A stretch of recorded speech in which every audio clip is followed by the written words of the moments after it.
Será que qualquer um de nós poderia ser escravizado hoje?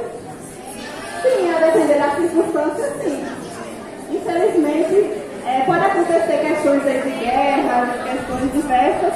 Qualquer pessoa está sujeita a ser escravizada. Nós temos pessoas hoje que vivem em condições de trabalho análogas ao escravo.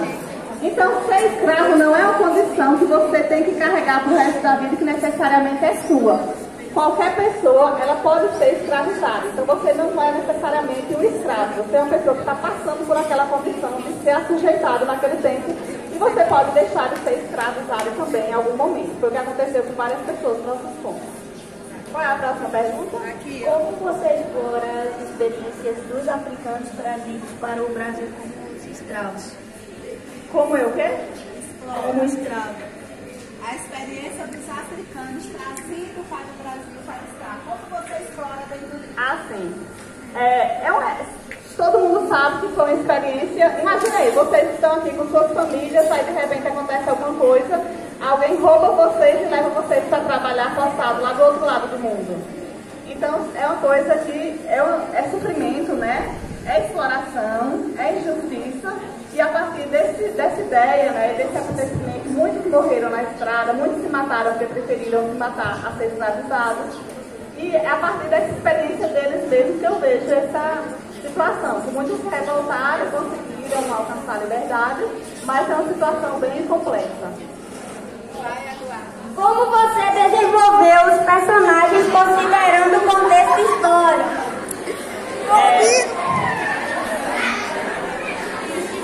A questão, gente,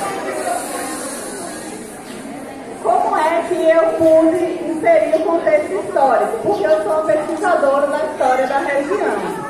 Na minha graduação, como eu falei, eu estudei História da Educação do século XX. Aí, na minha especialização, eu estudei História das Mulheres. O nome da minha monografia de especialização era Viver para Parir, Labutar para Não Morrer. Cotidiano de Trabalhadoras Rurais da Vila do Ibaí, na década de 1950. E depois, no mestrado, eu estudei como era a vida das pessoas aqui na região no século XIX.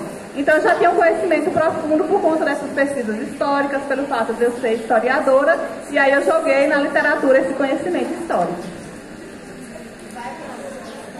Quais as mensagens que você esperava que os leitores extraíam do seu livro? Uma mensagem para mim era uma coisa que eu queria, né, que as pessoas conhecessem um pouco do nosso passado, dos nossos antepassados, da luta deles, da experiência deles, do que eles passaram.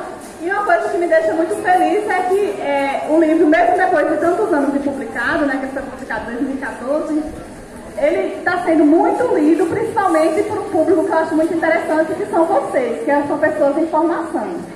Então, essa experiência de vocês poderem construir a identidade de vocês, conhecendo um pouco do nosso passado, da nossa história, dos nossos ancestrais, da população negra, que foi quem realmente construiu o Brasil, o que eu queria justamente era isso, né? E eu nem esperava ter tanta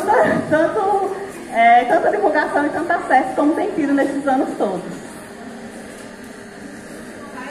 Quais os desafios que você enfrentou ao escrever sobre esse tema delicado? É difícil porque algumas histórias são bem sofridas, né? Tem algumas histórias aí, principalmente de mulheres, que sofreram violência, que morreram, que tive bastante dificuldade, assim, para escrever, mas eu escrevi bem rápido, né? Já me perguntaram quanto tempo, eu acho que foi mais ou menos um mês que eu levei para escrever esses contos. Foi na época que eu estava no mestrado ainda, terminando o mestrado, que eu parei para escrever. Aí tem essa experiência dolorosa de você falar do sofrimento alheio, porque você sente o sofrimento junto também, né? Mas é uma coisa que vale a pena para você divulgar um pouco dessa experiência.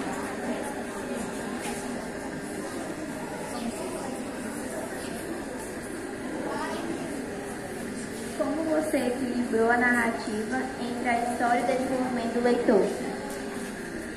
Entre a história e o desenvolvimento do leitor, a questão da história e da literatura? A questão da história se desenvolver e fazer a crítica, entendeu? Esse equilíbrio entre a personagem que sofre